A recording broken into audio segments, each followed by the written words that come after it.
शिकवलेली त्याच्यावर सरिताला आज एक शंका आली.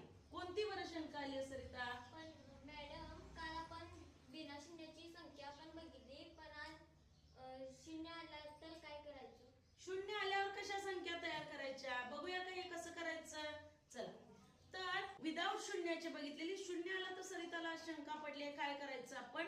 तर बघा, आधी आपण संख्या लिहून घेतल्या 3, 2, 0, 7 आणि 8 अंक लिहून घेतले. आता पहिलं काम करायचं, हे अंक किती आहेत ते मोजायचे. बघा किती आहेत, 1, 2, 3, 4 आणि 5. एकूण अंक किती आहेत? 5 अंक आहेत. आणि अंक ही संख्या तयार करत असताना या संख्या आपण आदला बदल करून काय तयार करणार आहे, संख्या तयार करणार आहे. मग एकूण संख्या 5 बरोबर, संख्यांची क्रम आदला बदल करणार आहे म्हणजेच परम्युटेशन. परम्युटेशन म्हणजे काय, तर क्रम परिवर्तन म्हणजे संख्यांच्या क्रमचं परिवर्तन म्हणजे आदला बदल, म्हणून परम्युटेशन केलं. आता बघा, आपल्याला किती अंकी संख्या तयार करायची आहे? 3 अंकी संख्या करायची आहे.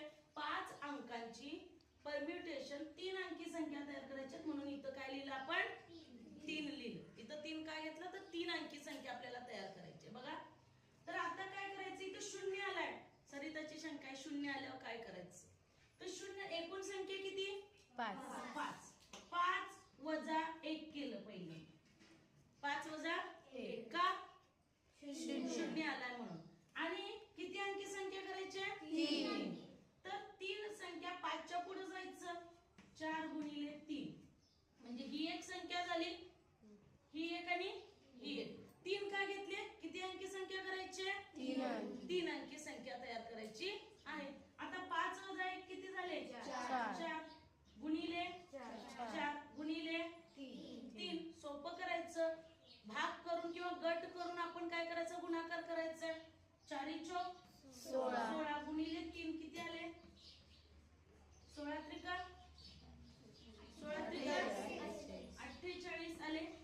तर या दिलेल्या अंकापासून किती 3 अंकी किती संख्या तयार होतील? 48 संख्या तयार होतील. सोपं आहे का अवघड आहे?